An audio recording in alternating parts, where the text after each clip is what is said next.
Welcome to The First Turn. I'm your host, Hyena, and today, Llama and I are talking about Warhammer 40k. We're talking about Age of Sigmar. We're talking about Old World. We're speculating on the Advent engines and about what upcoming models they could be. We talk about games rules that we like from different systems, and how the GW games seem to test out rules for each other, and more. If you like what you hear, give us a like, a thumbs up, a follow, or subscribe, or share. Leave us a comment, or give us a suggestion on what you'd like to hear us talk about. Alright, let's get to it. Alright, so, news of the day. Since last week, we've gotten more Advent engines. There we go, that's what they're called. They're the GW Advent Calendar countdown thing. Countdown to see models. And we've gotten, obviously, 7 more since last time, because that's how days work. I think we're getting maybe a more complete picture of what's going on, because some things look like they might be going to one another. If I pull the list here, today we had not a Storm Bolter, we'll call it a Combi Bolter. Because it looks like 2 bolters strapped together. Yeah, right? That's what a Combi Bolter is. Storm Bolter was a more integrated, not perfectly lined up. Yeah. The Storm Bolter was a more integrated version of that. It's clearly got like an Imperial symbol on it. I think we've got a couple of candidates of who this could be for. Combi Bolter means old style. Straps aren't on everything. Right. This one's kind of ornate looking. Yeah. I think our possible potentials are maybe a named character like Belial, who's got a book coming out, or a supplement coming out, whatever it is, soon, right? Because Dark Angels are going to be getting an update.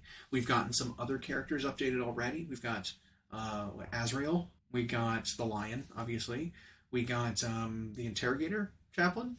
We saw his model at the preview event.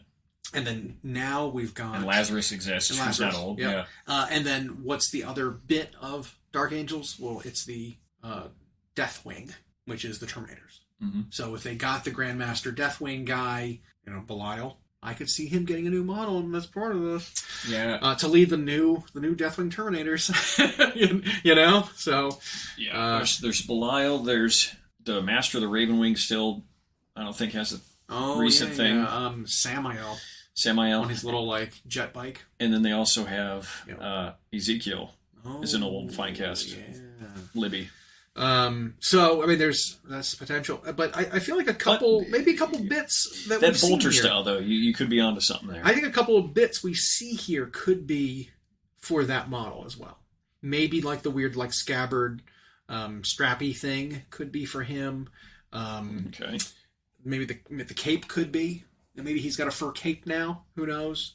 The incense, decanter, maybe. There's plenty of things that could still be part of that model that aren't immediately obvious. Because as we've learned, it's not 30 pictures and 30 models. It ends up like a handful of models. Right.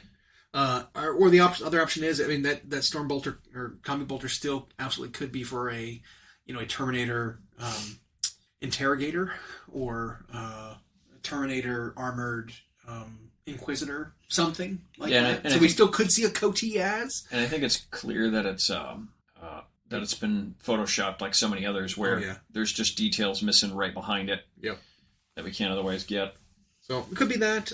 Servo skulls plus incense plus, dead relics being posted on top of sticks and stuff. All that is very archaic and very, sort of indicative of the ecclesiarchy of the Imperium. So it could be anything along those lines. We've got some. Let's see what else was new. We had this weird beaten metal. Something with a wick. Maybe it's a bomb of some kind.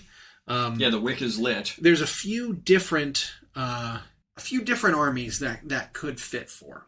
Obviously, your Skaven use these kinds of beaten metal, dented metal with the seal. It's sealed with rivets. They're covered with that kind of stuff, especially with Clan Scryer.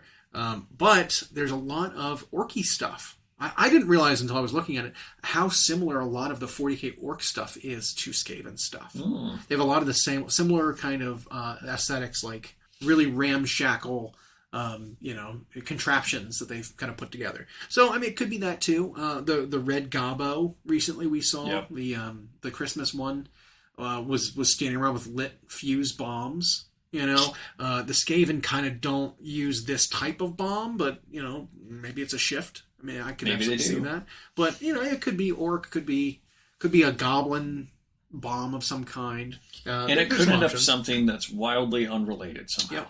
Yep. The little hobgrots from the Swamp Orcs use little nail grenades. Mm-hmm. That was part of their thing. There's some other bits in here that makes me think maybe Cruel Boys, and I can see they've got some goblins in them in their army. I can see something like that being tied in, but it's just wild guesses. Yeah, there's still not anything concrete yet until we see like a face or a helmet or a symbol or a crest or something really recognizable. Yeah, we're over halfway through them, but it's been really difficult to try and guess. I mean, yes, we flat out have a Nurgle symbol on something. But that could be a confiscated relic. Yep. Right? Like they've killed someone and took their book, and they're taking it back to the vaults to be locked away forever. So, I mean, I could see something Cities of Sigmar related, where maybe this isn't a Nurgle model. Maybe this is, the Mortal Realms version of Inquisitors, right? And they're confiscating dangerous artifacts. Because that finger doesn't look diseased, or that hand doesn't look diseased necessarily. No, it's got long fingernails. Yeah, like very long fingers and fingernails. But very rat claw-y. I don't know. It's interesting. It can go a lot of different ways. At least 12 different models. Yep. We still have, we still need to see what's going to be, teased, what's coming out for the next 4 codex, because they haven't come out yet with, any information. We still have at least 1, maybe 2 more campaign books for the Area of the Beast campaign, right? Yep. The Dawnbreaker Crusades. So we still could see very out of sync AOS models. Correct. Warcry is always a gamble. Always. We have no idea. It's always a wild card. We have no idea. Yep. So it could be any of that. So it's kind of nice to see. I've been watching a lot of 40K games locally in person recently, and transitioning into a new thing. Necron book seems like it's very, very strong. There's a lot of different builds with Necrons, and they seem very good. Yep. Again, losing some stuff and gaining new stuff doesn't mean you're weaker. Getting new ways to play doesn't mean you're weaker. Right. Losing, even if you were to say losing an entire way to play, like let's say Index version of Necrons had a build that was really potent and a lot of people ran with it. Well, maybe they lost the ability to play that build as it was, but now you've gained like 5. Right. Like that to me is way more valuable. I think overall that means the army's stronger, even if its best build isn't as spiky. But I don't know. We go through this every time. Whatever anybody loses, that ends up the entire focus of the talk. They never look at what they've gained. Right. They only look at what they've lost. Which is crazy to me. That it would be that. Yeah. It's very narrow. Yeah, very narrow-sighted. Yeah.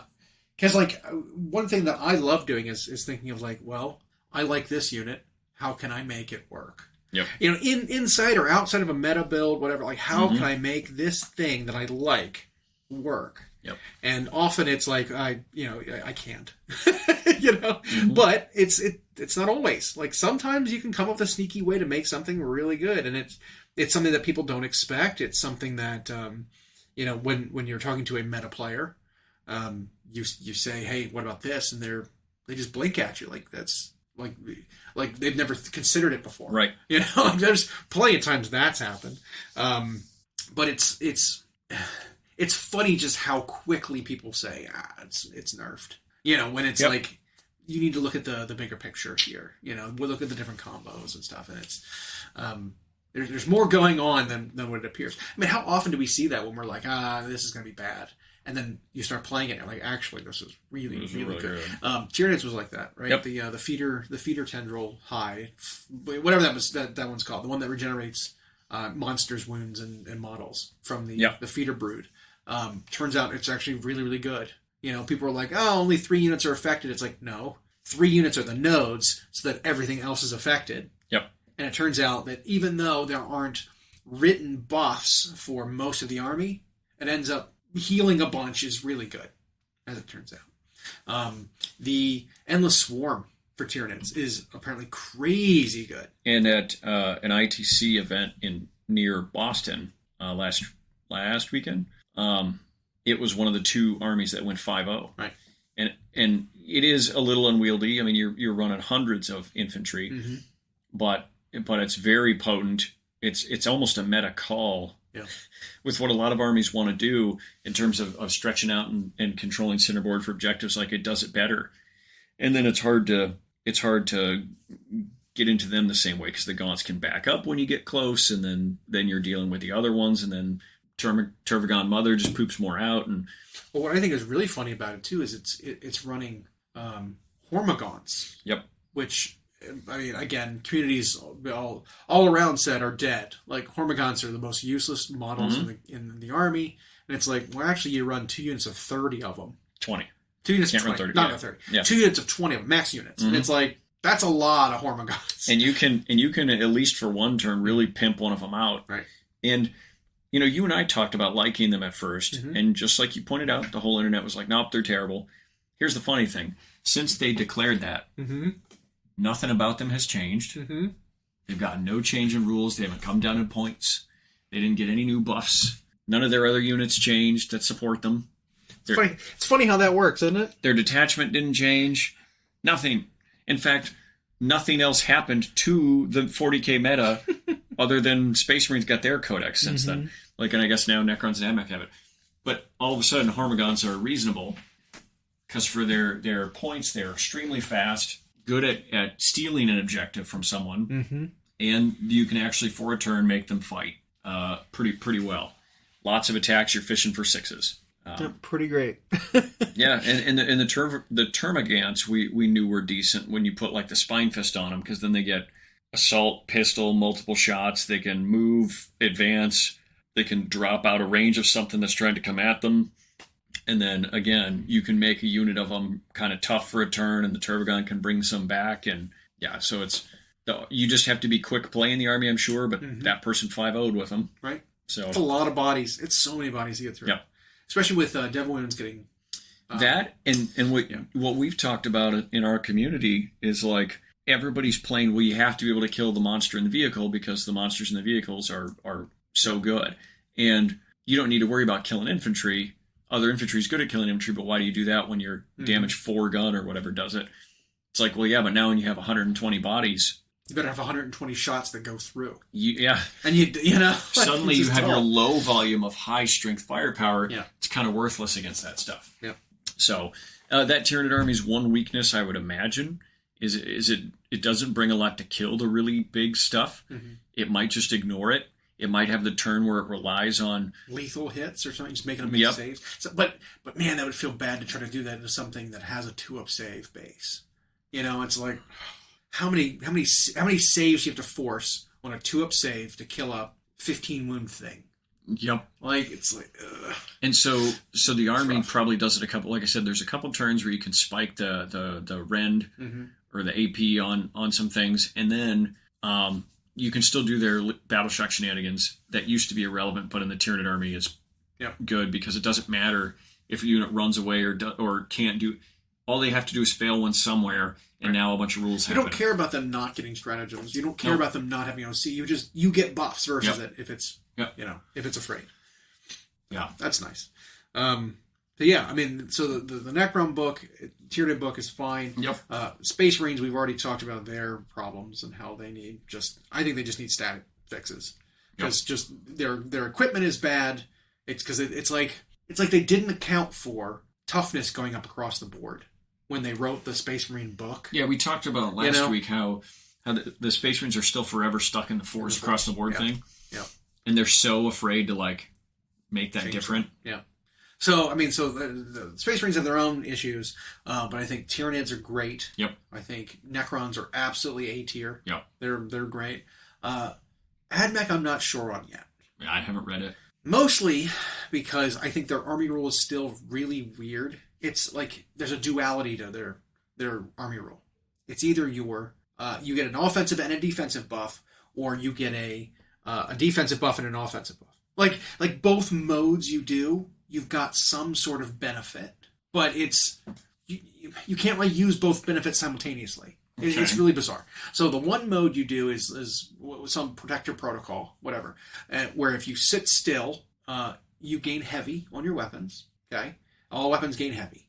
You sit still, +1 to hit, and then you also have +1 armor penetration against enemies in their deployment zone. All right, it's weird. So it's like, okay, you stand still, you shoot better, and you penetrate better. I think that's how it is. And the other one is you worsen AP by 1 against you if you're in your deployment zone, but then all weapons get assault, so you can run and shoot. So it's like it's just like these weird combinations of rules that's like it's hard to take advantage of everything simultaneously. You know, it's just your opponent came out of their deployment zone, well, I don't get AP against them anymore. It's odd, you know. Mm-hmm. So I feel like you want the bonus AP if you're being super aggressive later in the game, right? To be able to like go in there and now get bonus AP as I'm taking your zone. Yep. Not like I'm sitting back and firing, maximum range. You have sitting back. Because you usually can't see them, with way terrain gets out. So I don't know. It's a very interesting like army rule. I don't know if it's strong enough. Like I don't know. It's just weird. But because it's so particular and it's so finicky, maybe it is really good if you learn how to use it right.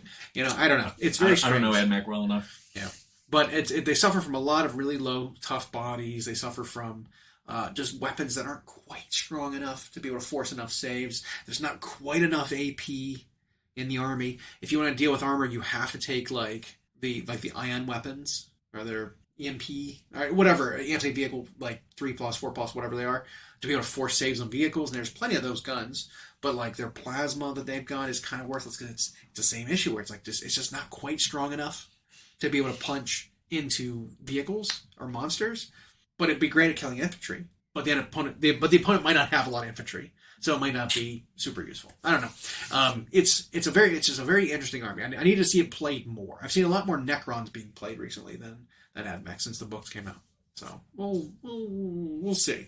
Verdict's still out of them. And I think Necrons had some more momentum going into their books anyway because they're in Index Land. They were doing well. Yep. And they also closed last edition pretty well. Yep. I think probably AdMech's win rate is going to go up from what they were in the Index because they were rock bottom. Yeah. But rock bottom at like 44% or 42%, whatever. So I think this will help them, but I don't know. We'll see. We also have, like we said, 4 more books coming up. 1 supplement, 3 books, I believe. Yeah. Chaos, Tau, Custodes, and then a supplement for Dark Angels. Yep. Very interesting grouping of books. I have a lot of thoughts about Chaos Space Marines because they are too strong. Mm-hmm. I don't know if we talked about that on here before. We talked about it. Okay. Taking away some of the power, taking away some of the rules applying. We talked about that last week. Mm-hmm. That's right. Custodes they just need an army roll. That's what they need, and they'll probably be fine. Yep. Give them a character now. Give them a unit. Give them Virtus Praetor, or not Virtus Praetors. What are the jumpy boys? Whatever they're called. They've got that Forge World unit where they've got jump packs. Just get rid of Forge World, make a plastic equivalent. Anything from Forge World, cut a kit or 2 from them, and then bring into plastic, and they'll be fine. Yep. The Grav Tank, sure, why not? Anything. I think they're going to be just fine with some kind of an army rule. Or a detachment rule. Was that their detachment rule? Yeah. They had the Martial Kata, which was their, choose one of these 5 things every turn to be a benefit. But their detachment rule was that feel no pain versus mortal wounds, which aren't in the game anymore, pretty much. Yep. So having a detachment rule, I wonder if they'll get 5 detachments like everyone else. I would assume. Necrons have 5. Yeah. Tyranids have 6. Okay. Marines have 8, I think. Was it that many? I think so, yeah. 7 plus the base one, the first company, whatever. Yeah. Okay. Because they tried to represent each of those founding chapters. Yeah, that's right. No, they had 6. It was only 6. Because some of them doubled up. Like the White Scars and Blood Angels kind of doubled. Or the Blood Angels, White Scars plus Wolf? I don't know. Some of them were like, the non-compliant chapters were like not represented in those detachments. Correct. So it was really only 5 plus the first company, which replaced the index one. I think it was only 6. They also had the veteran company one. Oh, that's right, the veterans. Which I don't think ends up that good. Maybe it is 8. I think that was the first company when I was talking about the veterans, because that was one that brought back Oath as like a normal thing with the reroll wounds too. Yeah, because it was that one, the index one, yep, and then Iron Hands, White Scar, Salamanders, Raven Guard, Imperial Fists, 7 Ultramarines. No, so there's like 5 7 or 8. Yeah. 8-ish. But I don't think they should ever go lower than 5. I don't think they should ever go more than. But do we think that Custodians are going to get 5? I mean, it seems like it's such a limited army that it's like 5. Like maybe 3 or 4. 5 seems like a lot. How would you stretch their like play styles out to 5 different? Right, unless they got a big model expansion. Right. And even then, yeah, maybe they will only have a few. Either way, they're going to have more ways to play, thankfully. What they currently have. Yeah. and hopefully they'll actually change that rule instead of just porting the index rule over. Yeah. Because it is useless now, and they have to see that. I'm sure they do. Yeah. So anyway, 40Ks I think is still in a really, really great spot. Still booming. Still in a great spot. Still best edition of recent memory, for sure. Yeah, pretty pleased with it. You know, that's an interesting thing there, and we've talked about this numerous times. How it's like they've got people have long memory that is out of date on certain things, and then very short memory on whatever's going on right now. So they'll remember something that happened in the game. It's not even just Warhammer, that happened in the game 5 years ago or more, and that thing lingers with them today, and they still complain about it as if it exists, even though that version of the game, that rule, that edition, whatever's gone. We've seen that with like AOS, where people complain about the way something was in AOS 1, and it's not even a part of the game now, but they still talk about it as if it is. But then they like forget about everything in between, and then whatever they're griping about in the moment, they think will never get fixed, or they think that because they're upset about it right now, this means right now's version of the game is the worst version ever. I also hear like the reason is like, well, GW never fixes anything. It's like 6 weeks.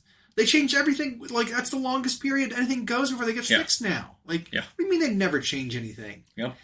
You're right. They used to back before you had like you went 10 years with one book. Yep. Because you changed editions 3 times and still use the same book. Yeah, you're right. That did used to happen. And chapter approves didn't happen. But it hasn't happened like that since 7th edition, 6th edition, like late 6th. It was like 7th was the last time it was like that. Yeah, because 7th, like everyone got a book in 7th. And everyone got formations. Everyone's got like yeah. So ever since then, which again that's 3 editions ago.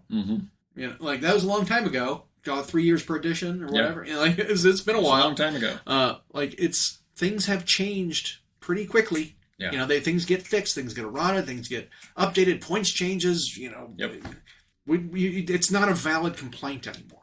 You know what I mean? And that's exactly right. It's not. So. And again, they think that whatever does bother them right now, because they are bothered in the moment, that must mean this is the worst version of the game ever, because they're not thinking about it.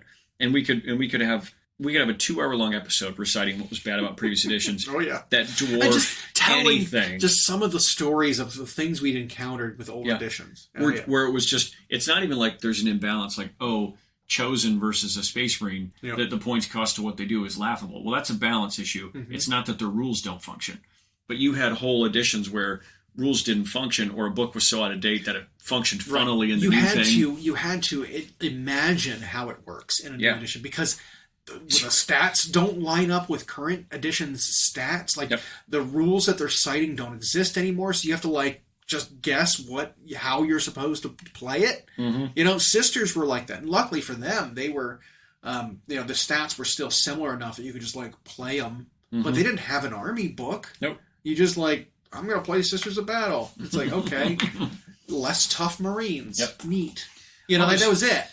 We're playing, a 7th edition tournament, and this Forge World publication from 3rd edition is still legal? Yeah. Oh, okay, well, I'll play it. Its rules don't interact with how the game works now, but you still get to play it as written. Yep. Yeah.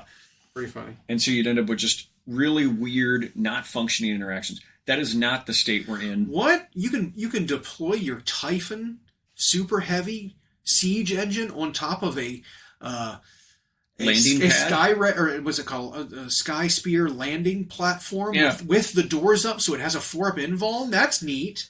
Yep. If it sits still, it's a 36-inch range with its 10-inch blast, ignores cover strength, 10 instant death gun.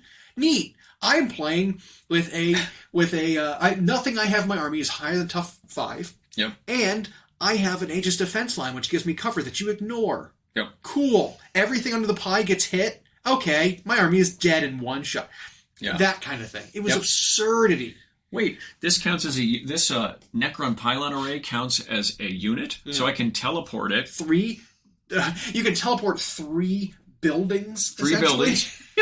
Yeah. To stand in a line right across from your units, who are monsters, let's say, that are all initiative 2. Mm-hmm. I draw a line. Everything under it has to make an initiative test under its initiative score, or it is removed from play.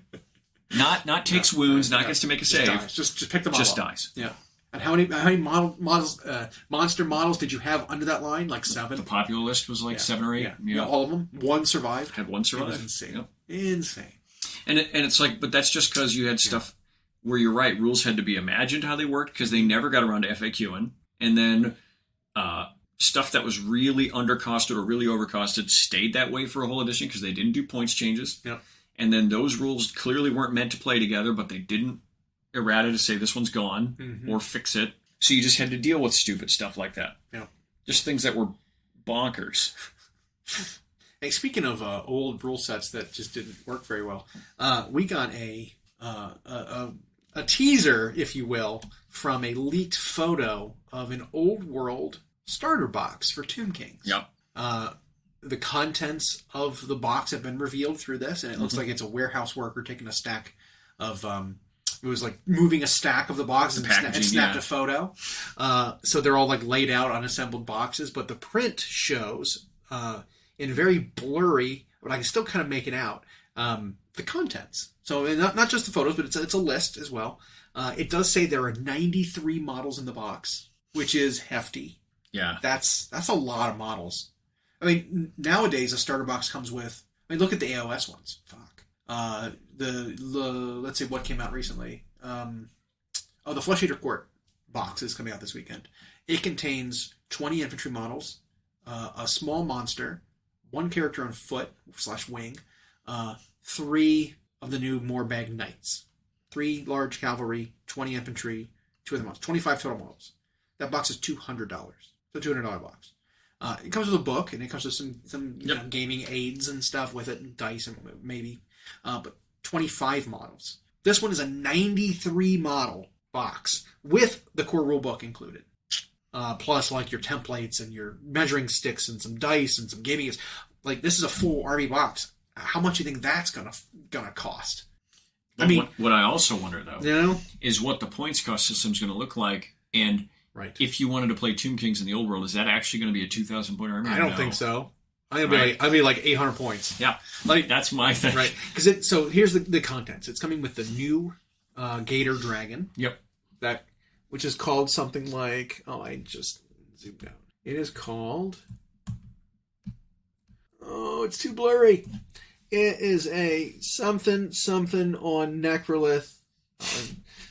On Necrolith something dragon. Contains that. There is a Tomb King on foot, which I didn't know if they were making a new plastic one, but he's got like a shield and like a flail. That's the one you were talking about. It does contain him. It contains some number of skeleton warriors. You probably add it up. And probably. They look pretty old. I mean, they are the old ones. Mm-hmm. Yeah, it's probably units of 20. It's probably 40 of them. It comes with skeleton archers. I think 20. It comes with skeleton horsemen, which I think is 10. 10 of those, it looks like. Maybe 20. I think there's 2 units of 10. And then chariots, skeletal chariots, which it looks like there are 3. I bet that's 1,000 points. Yeah. I mean, the dragon's going to be the dragon could be something like 400 points. But even so, you're right. That box, because just on the model count, is going to end up expensive. Or maybe it won't. Maybe it has like an intro box of like, this is the game relaunching. And some of the models are old. They're all very old. So yeah, this is the intro box of the models of the game launching. Here's this army box for $240. You know something. What, you know what I think is neat and appropriate is Age of Sigmar's packaging moved from the white to the red. Yep. That dark red. And that used to be Warhammer Fantasy's color. It now belongs to Age of Sigmar, the red and gold. Yep. And we've seen now that the old world is moving to this blue, the sky blue packaging. It looks great. Yep. That's sky blue. It's cyan, royal blue. I don't know. It's pretty dark. Looking at it, it's pretty dark blue. Either way, it's blue. Yeah. And now that could just be for Tomb Kings, but I think it seems more like it's just an old world. Could be old world packaging. So they're doing full art on the cover, it looks like, and then the sides and whatnot are all that blue. It is darker. I don't know what I was looking at, but either way, you were saying there's something about the old world that grinds your gears, that irks, like a nose hair that's grown too long, just something that's just bugging you, but it can't get rid of it until you go do something about it in another room. But you don't want to go to that other. You don't want to go deal with it. You want to still be doing your thing. Mm-hmm. I mean, we did see plenty of rules for the old world that I thought looked good, but that's what drives me nuts a little bit, right? Thinking about that, it's like you waste a lot of this effort. Now, I'm not saying it's wasted effort, right? You spent a lot of effort coming with neat and interactive rules for old world, but you really should have probably put them into a game that's already a main staple. One of my biggest gripes with AOS is the magic phase. I hate the command phase. I hate that as a phase where it's like, before you do anything, throw out all your buffs, give out all your commands, do all your magic, because that feels so fantasy to me, right? Where it's like, here's this whole phase where you're like throwing out all your spells and launching magic and stuff, and now march and do all your stuff afterwards. AOS is still stuck with that, right? Where it's like, oh, you want to sling spells? Well, stand still before you do anything else. Is there anything in range? No? Then you're not going to shoot any spells. Nope. It's like that's... Fantasy was so slow of a game because you had to wheel and march and charge and do all this weird reforming and that it was fine if you stood still and casted before you moved because it was crazy long ranges and there was magic battle going on with dispels and stuff and it was fine.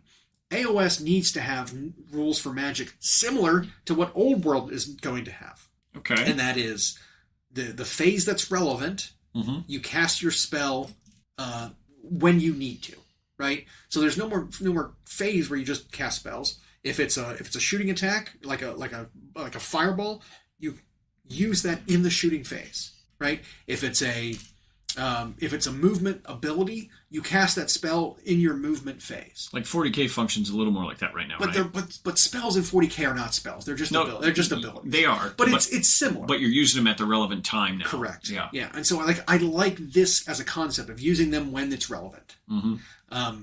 If it's like a melee cast range ability, you use it in the fight phase. You're like, I'm going to cast this spell. Yep. I deal d6 plus 1 hits to you in melee because I cast my Flaming Sword spell and it hit your guys. Mm-hmm. I love the idea of that. AOS needs that. The second thing AOS needs that Old World is getting is wizard levels. Now, what that means is that based on the power level of your wizard, you are assigned a number.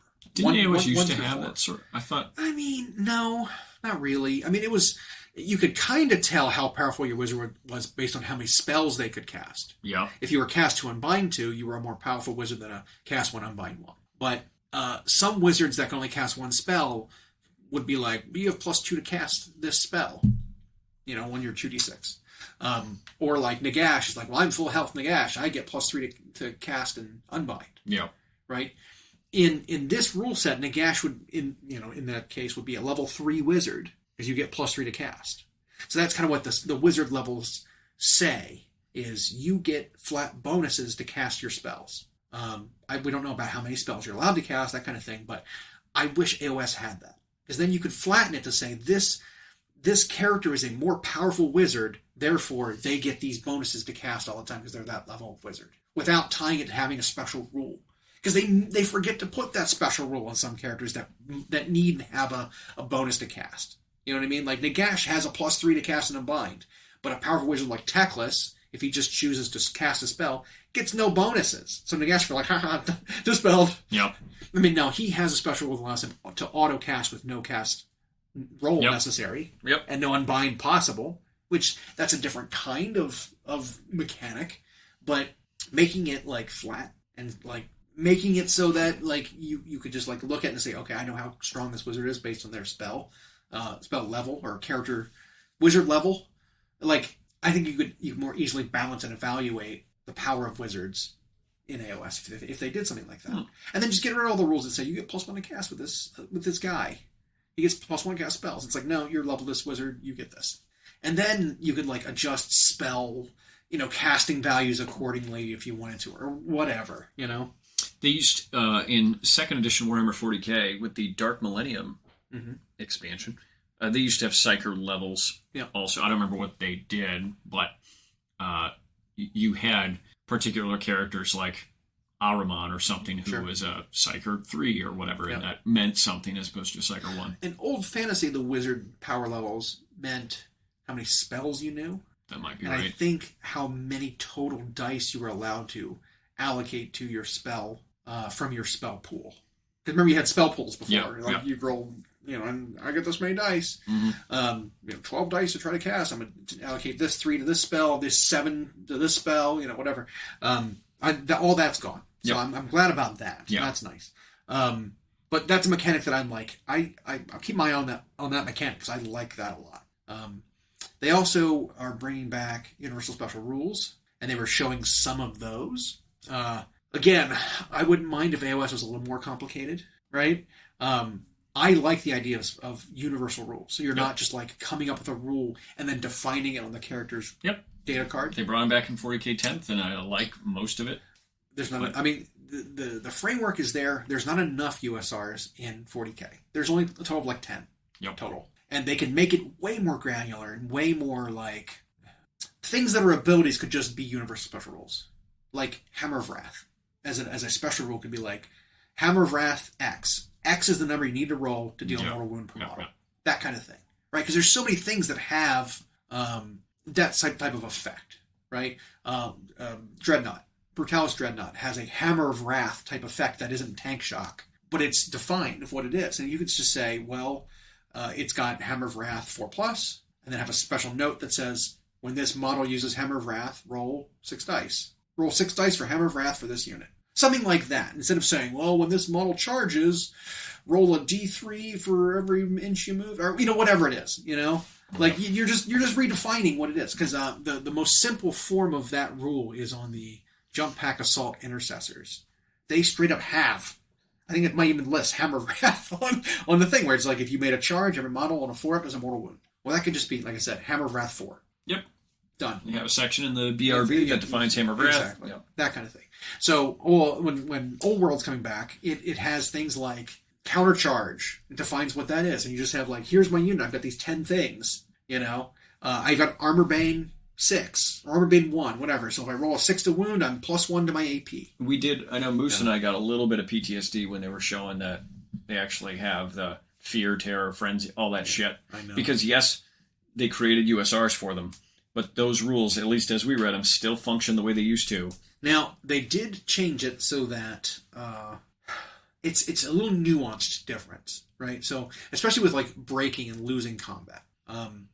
It was awful to break in Fantasy before. That's why certain units that were unbreakable or were so difficult to break that they just never would were such a pain in the ass. Like Ironbreaker blobs, where they were just, I'm a square. I ignore penalties from rear and side. I ignore all terror. I get to use a Bravery 10, and I get to re-roll it. And I ignore all modifiers. It was like, okay, you're not running away. You need to roll double 12s to run. Okay. And you have to lose. Yeah. And then roll double 12s. Whatever it was. Now it's failing your bravery test due to combat resolution doesn't mean you get run down and die anymore. So things with good bravery, even if you fail and run away, you might just lose some ground and then still be locked in combat. You won't necessarily get run down and die, but you can, right? So the nuance is natural bravery versus modified bravery determines what your unit does when you fail. So if you fail a modified bravery, you just fall back, and your opponent has the opportunity to chase you and pursue you and keep you in combat. But you lose some ground, right? As they and then they count as charging because they close ranks. But if you fail your unmodified bravery, then you break and run. So there's like two caps, right? So if you need a double 1 to 6 to stay, but you roll under your natural bravery, you're not just getting run down and dying. So I think that's a nice mechanic. Like, that's a nice change to that. So something with a 9 or 10 bravery, failing my thing, and then just getting obliterated. Like, I saw a game where one wound was dealt to a Demigryph Knight unit, which is like insane amount of points. Like a 6-man unit of Demigryphs was like 900 points or something crazy like that. And then losing combat by 1 caused them to break on their 11. They rolled an 11 and then run and ran off the board because they moved 12 or whatever. It's just like, I saw one where a 900 point ancient dragon with a lord on it, Chaos Lord, because you used to be able to buy a type of dragon. Yeah, you can just buy whatever mount you want for your character. And it was in battle with a 100 man Skaven slave unit, which cost 200 points. But because the Skaven unit had whatever the horde rule was, they had ranks, they had a musician, they had a standard, they had a leader. So they were at +5 to the combat just from the onset. It's banner, musician, big banner. So you can have a battle standard in addition to your unit's unit standard. And then rank bonus. Plus charge bonus. And then if there's something in the side or the rear. And so even if the dragon walks up and is like, I killed 10 of them, they're like, cool, we have a static +13. Yeah, and they did 0 damage to it because they couldn't. Doesn't matter. Dragon still has to roll to leave. It leaves, and then they catch it. Because Ancient Dragon had a low initiative, and the Skaven had a 5. And so it was like, catch him and die. Chase your dragon down, it's dead. I saw something similar happen in a game. And by the way, that wasn't that weird. That wasn't this one-off. No, that happened all the time. But I saw something very similar happen to Necrosphinx Colossus. Necrosphinx. Where it was something like that too, because that thing was awful. Its rules were so bad. And it was something very similar, because you had to charge with it. Its weapon skill was low. It didn't get that many attacks. Something very similar, charge some chaff unit. Fail because you only killed 4 guys or 3 guys or 0. God forbid you only killed 0 guys. You lose combat, and with most of the undeads, instead of running away, you just lose a wound per point of combat resolution you fail by. So if you roll your bravery compared to the combat resolution, it's if you roll under 6, you take 6 wounds and die because you crumble. And so the statue charged. He charged in, whiffed his attacks as he was on weapon skill 2 or something, so he's hit on 5s. Missed his attacks. They did nothing to him, but because of outnumbered, crumbled 6, had 6 wounds left, died. And it was you charged in and then just passed out. That is so sad. And it wasn't cheap. It was an expensive model. God. I hope those kind of mechanics go away. And I think they should. I think they should. I don't think anything with some of the good. things we've seen. So that's nice. But the movement still kills me. I will say I'm a little more excited about the game than I was, just because it does have some things that I. But that's not hard. You went from 0 excitement, 0.0, to now you've gone up a little bit. But I'm hoping it's they're going to see some of these mechanics in play and they're going to start using them, right? Well, I think mechanics from AOS and 40K were used to come up with these. Oh, absolutely. I think the magic being used the way it is, where it's action or phase dependent. They pulled the much slimmer one from 40K and then just went well, let's make this a huge part of Old World.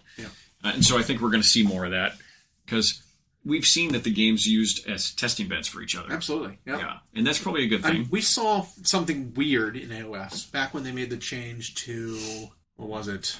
Arcane Bolt?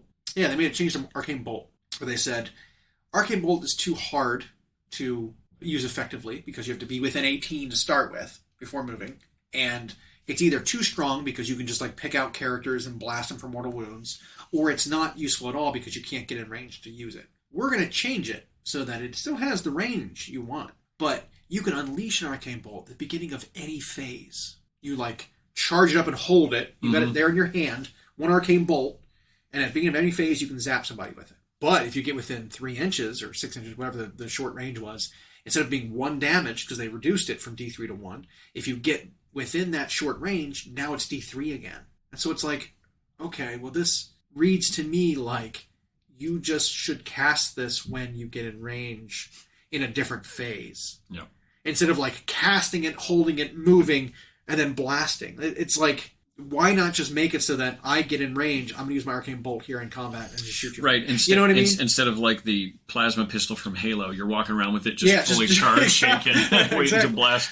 And so it's like, well, this seems like what you're trying to do is make it so that you just use it when you need it.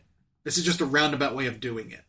Right? Or some characters that stand still get bonus range to cast. It's like, well, that's because they're not in range to do anything.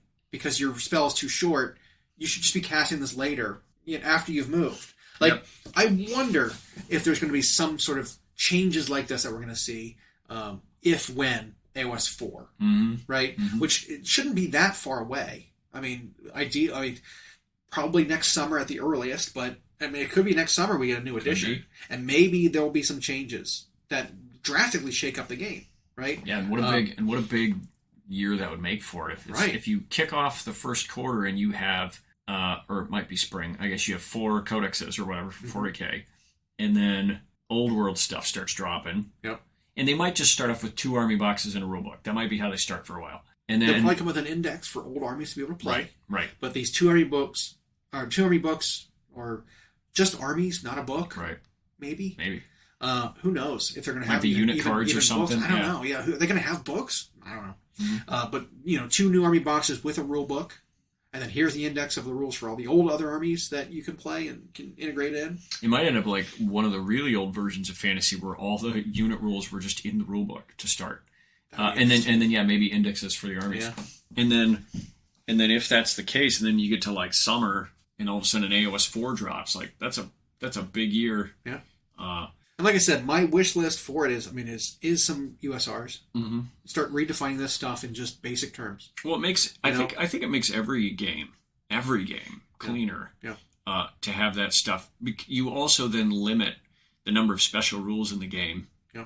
When you, hell, even games like Infinity had USRs, and while that game had way too many, it still kind of helps you understand what a unit can do based on the combination of. Again, USRs are universal special rules that are predefined, and so you can have varying levels of these, power levels of these USRs. But the key is that the wording on the rules do not change from unit to unit. Right. So many times we see in a game similar effects on multiple different units, but their wording is just slightly different, and it's just like that. Omitting one word makes this way better than this other one. Look at like regeneration on some units. Some units will say, in the hero phase, you regenerate D3 wounds. Okay? So every hero phase, you heal D3.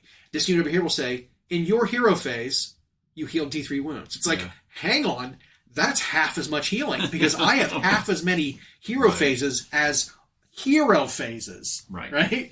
And so it's like, if this was just a universal rule that things could have, regeneration, then you know that every single thing has the exact same kind of it.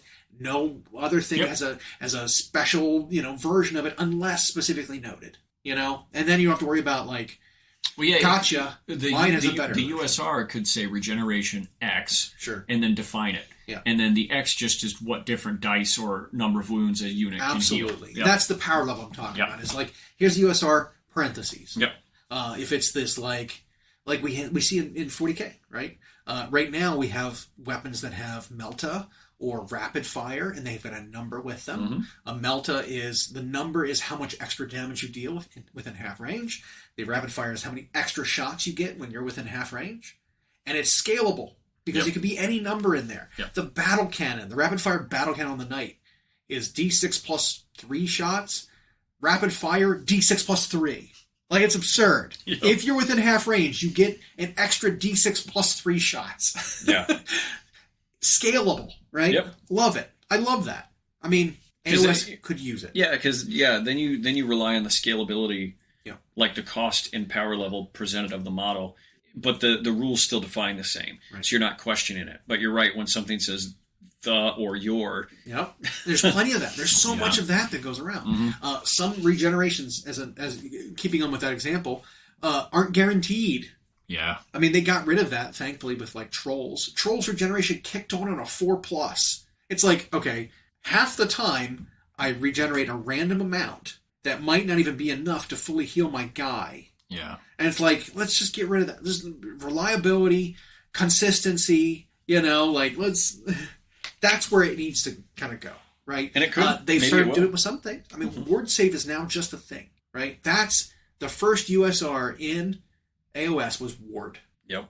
Right? Because they got rid of this thing that said, oh, well, you have whenever you allocate a wound or mortal wound to a unit on roll a dice on a 5+, it's negated. It's like, okay, well, that's very wordy. Mm-hmm. Why don't you just call that something? Ward 4+, done. Now we know what it is. Yep. Perfect. This one's got a ward 5+. Ward parentheses. You got a ward 6+. This unit right here has no armor, has a ward 4+. Perfect. I understand everything now. Yep. So yeah, more of that, and then and I think 40K was a step in the right direction, but like we discussed early on, they made it so like one of them, at least on the offensive side, was better than all the others at first, and they didn't do enough to broaden it. Right. I mean, and we might see that happen, but it certainly seems like, at least, and Warhammer Fantasy of old used to have USRs, but they're taking that idea, and I think we saw the way AOS handled their mission packs and their objectives got ported a little bit into 40K 10th. Yeah. The list building mechanism, even where it was less taxing. So we'll see if Old World proves to have some really cool rules designs. We might see, but they still want the rule to be flavored for its game and not just have all the games be the same. Yeah, so, I don't want to see like Blessing of the Lady in AOS. Yeah. That's a Bretonnian thing, right? But some of the things like cookies on numbers being just defined as something, right? Devastating hits is just like a thing where it's like, oh, you deal mortal wounds when you hit 1 6. Stuff like that. It could just be defined that way. And what's funny is like, cards for your units, or even a referencing in the app, when there's less on it, it's just so much easier to deal with, to reference. Right. Like MCP, for example, went the other way. Their cards got bigger and they put paragraphs in the damn things because everybody's rules are unique. Yeah. And it's like, go the other way, define more things in the core rules as USRs, and then you don't have to put as much text on every unit card. Yeah, would be nice. And then obviously my last thing is toughness and strength. Anyway, I always have to bring that up because it does let you define roles of weapons. Because bowmen, peasants, being able to like just shoot down a dragon, because no matter what my target is, I wound on 4s. It's just, it feels awful. You know what I mean? Like just having no difference between shooting a goblin and shooting a full plate dragon for wounding it just doesn't feel right to me. What's funny is I think it was like 2 years ago we talked about something like that. Yeah. Or maybe we weren't around a year and a half ago. But we talked about if they decided they didn't want toughness because they didn't want to change the way their loadout is. Although we've seen when 40K went from 9th to 10th, they're willing to change what it looks like. Time. Yep. What the stat load looks like. But if they never put toughness on there, again, this would be a USR where by unit type you define how it affects how certain weapons target them or hurt them. Because it could be like if monster or behemoth or whatever takes a wound from whatever, or if this unit type, this infantry, fires a missile whatever at a monster, then it's at -1 to wounder. Right. Like you could still show toughness that way instead of just, well, we better put more wounds on the monsters. Thick hide, -1 to wound. Yep. Monsters have thick hide, -1 to wound rolls if attacking a monster with a missile weapon. Something just like that. Done. Just something to make them to make it seem like this is an actual worthy model to run because it's a big, tough, shrugs off arrows, kind of big dragon. And then you can make things tougher that are supposed to be tougher. Right. without just giving them so many ways to stack buffs or to have... Or just giving them a better save. Like, I hate seeing 2-up saves. Mm-hmm. You know what I mean? Like, Kragnos is supposed to be this big, tough guy, so what they do, they give him a 2-up save. And it's like, that feels awful. It's just so bad. That's so bad for the game that doesn't have that much rend. Yeah. That it's like, oh, I can give you Arcane Shield. Now you are pretty much invulnerable to just attacks. Mm-hmm. Mortal Wounds, sure, I can hit you with Mortal Wounds, but, like, attacks you're just pretty much invulnerable to. That sucks. And then characters who, should have a defense that don't. It's like, well, this thing is bad now because I'm the same cost as this other thing, but I take twice as much damage because I don't have this. Because I'm a 4-up and yeah. Right, and so it's just, it doesn't feel right. It's just it's not good. And that's just it. The way they try to show toughness is they either do that in an instance where it doesn't otherwise exist, or there's not, or nothing's equipped to fight it, right? Or they just give it so much verbiage, so many words that by proxy makes it tough. Yeah. Like, Archaon is tough by proxy of having so many damn rules he can take advantage of. Whereas... But he doesn't have that many wounds. But the average monster, he's got 24. That's not that. I mean, Mega Garments have 35. I'll still throw that out there. Yes, and they cost half his cost. They do. That's a lot of wounds. But he's got a better save, and he's got a ward. But it's like, but is he worth 70 wounds of Guy? I don't think so. 70 wounds of Guy? No. Yeah. But so many other monsters who aren't Mega Gargants are also not scaled right for how durable they should be, right? Because they don't have enough wounds, they don't have enough save, they don't have enough, damage negation to make their 12 wounds worth it, or whatever they have, because a lot of monsters are in that ballpark.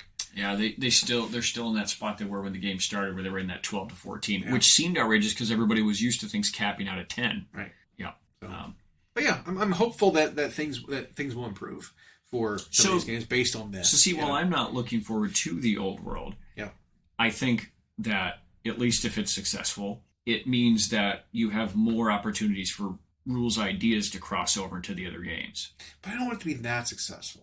Neither do I. Because I don't want people to be like, see, better game.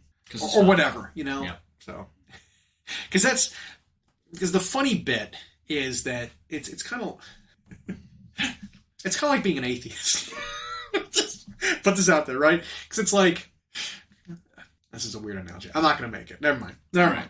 It's like atheism, though. Mm-hmm. Where it's like, I don't hate that people enjoy fantasy, but fantasy players hate that I enjoy AOS. Yeah. You know what I mean? It's kind of like that, where I'm like, I like this thing. You can go like your thing if you want to.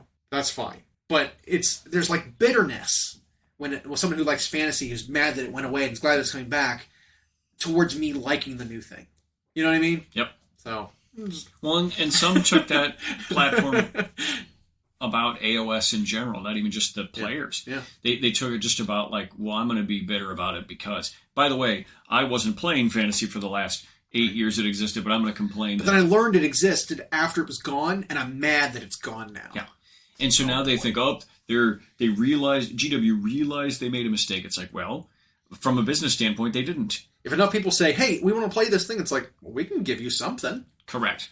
And are you gonna buy it? We'll give you something if you're gonna spend money. I think if we look at their financial track record, their communication track record, their general policies track record, since fantasy died, GW's better off than they've ever been. Yeah, they've also just they're performing and doing things community wise better than they used to. And now that they've reached that new height, they can bring it back and do it differently. And you know what? Maybe fantasy wouldn't have died the way it did if they had made this approach. To community interaction, I think, potentially, Yeah, 40K might have just been running on inertia, right? And fantasy couldn't hang with it. But now you're right. Maybe if they had this approach all along, it never would have had to go away. But so maybe they'll do it better. I mean, that's that's not a high bar to leap. Yep. But I'm not excited to hear any of that. Like if it kind of does well and they just see it was a mistake, now we can get rid of AOS, the experiment they claim now 7 years in or whatever. Like, now I just want them, I want these to, GW's creating their own competition is what they're doing. Yeah. I was worried that they're just going to cannibalize themselves, but I don't think they are. These games are proving to be so different, even though you can take the models and convert them into each other. Yeah. And the games play just different enough that they're forcing themselves to make their own games better. You know, right? Because they're pushing themselves by competing with their own games. Yes. Yeah. Yep. Just really, but there's no harm in stealing a mechanic from one of their other games because it's their own game. Yep. So, Yep. It's interesting. It's like the WWE, which has run, yes, AEW exists, whatever, but they've run so long and with no real competition that they have to have multiple shows just to compete with themselves. They bring up old storylines that they've used before, just put new characters in them, and it works because you've got a new. And so GW can do that. Like they can take old rules and cross them over and make it work. And even though you're like, hey, isn't that in that game? Some people won't know because they only play one game. Yeah. It's like being a DM. Just steal. Just steal from anything you like, and as long as your players haven't watched it, you can get away with it. Good artist copy, great artist steal. Yeah. Picasso, right? Yeah. So, although, I don't know, the one gripe I've seen about the New Old World, if that box is legit, which I have no reason to think it's not, is, wow, look how many of those are the old kits. Yeah, it's like, no kidding. Yeah, no kidding. I saw someone on there trying to claim that, oh, no, they're new models, but they're designed to look and function with the old ones. They're supposed to be able to like mix the units because they designed them to look like the old kits. It's like, no, they didn't. These are the exact same models that just either A, never sold, or the same mold that they just printed new ones of. And you know what I mean? And maybe they found a newer way to like lay out the sprue. But those looked like old derpy skeletons and skeleton horses. I have enough of those skeleton models to know these are the exact same models. But here's the thing. I think people's expectations were unrealistic if they actually thought that with how much GW already has to produce, that they were going to full launch entire new lines for these armies right out the gate. Even just looking at the Bretonnia, you know that they're the same models. Yep. Because like the peasant bowmen, all the Knights of the Realm, all the Knights of the Realm, and all the men at arms, they're all literally the same models, just with new paint jobs. Yep. New studio paint jobs. Yes, there are some new plastic kits. The Foot Knights and the new Pegasus Lord, the Paladin guy, guy. Like, sure, those are new. There are some new ones. Yep. But they said these are the same old kits that still look good enough. They hold up well enough that we're going to bring them in Old World. Notice they haven't shown us a single thing of old fine cast, of old metal. Nope. They haven't showed us any of those coming back. There's no Bone Giant. There's no Tomb Scorpion. Like, none of that. Right. No, there's no old Carrion. Ushabti. The Catapult. Like, none of that stuff is being shown. Right. Because, I mean, it's like the Skaven for AOS. Whenever a new box comes out and you start collecting or something, they only give you plastic models. So they're limited to clan rats. They're limited to plague monks. They're limited to storm vermin. And they're limited to catapult / lightning gun. Yep. Like, they're not giving you new box sets with old Globadiers and Jezzails. You know, like those things have never been in a box set because they're metal. So until they come out with the new ones, it's never going to happen. So same thing with this. Until they come out with a new Screaming Skull catapult or a new Carrion unit, they're not going to be in the starter box. They might not even launch them again. They might be like direct only. You can buy them if you want to. Right. But like, we're not going to like repackage old metal. No rules or anything. Yeah. So we'll see. Talking about packaging. I don't know. I feel like filling yourself packing. Thanks for listening. We hope you enjoyed. Check out our new episodes every Friday on Google Podcasts, Spotify, and Audible, or on Podbean. You can also follow myself and Llama on Instagram for more.